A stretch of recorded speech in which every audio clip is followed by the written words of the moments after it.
This is what happens when a $12,000 payment allegedly moves from the hands of those elected to save and serve their country to a government appointee with this intent. Make him look bad, create proof, and get the wheels of justice to roll against him. Hillary Clinton and her group, the Democrats, spent $12 million to Christopher Steele to write up a report that was a total fake report.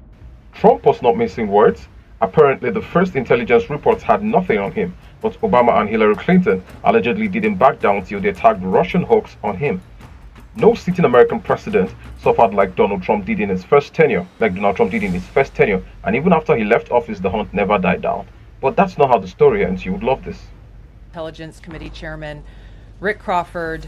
Today we've released a declassified Oversight Majority Staff report that was produced in September of 2020.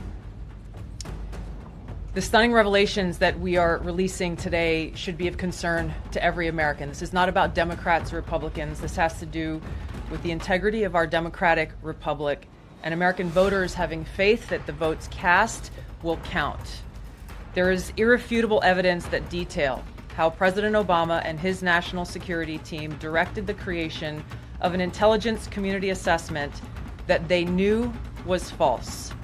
They knew it would promote this contrived narrative that Russia interfered in the 2016 election to help President Trump win, selling it to the American people as though it were true.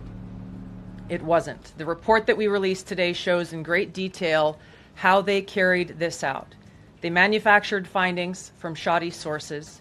They suppressed evidence and credible intelligence that disproved their false claims.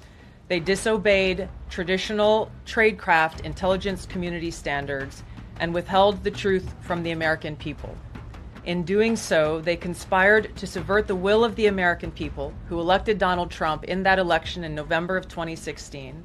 They worked with their partners in the media to promote this lie, ultimately to undermine the legitimacy of President Trump and launching what would be a years-long coup against him and his administration. Americans deserve the truth.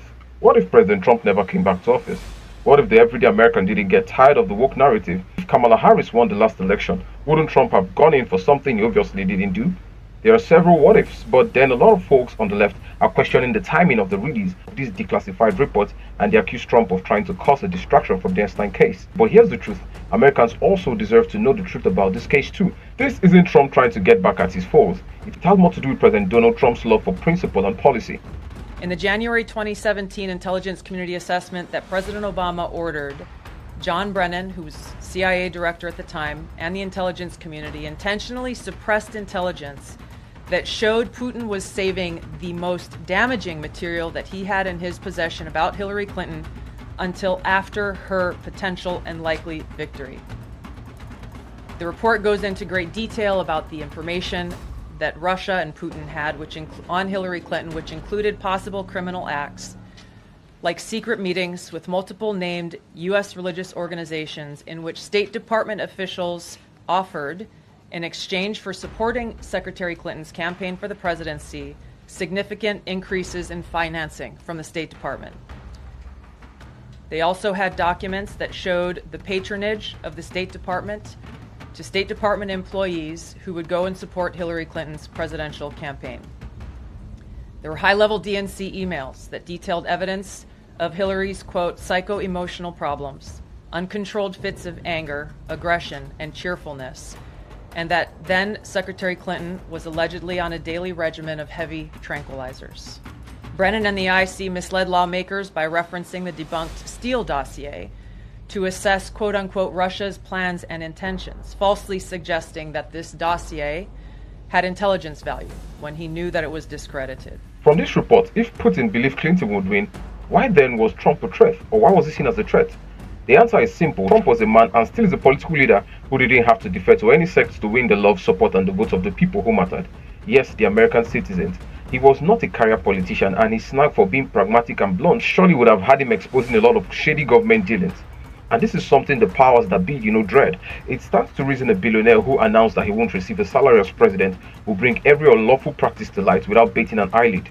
The intelligence community assessment omitted reliably sourced information, such as how some Russian intelligence officials were, quote-unquote, planning for candidate Hillary Clinton's victory.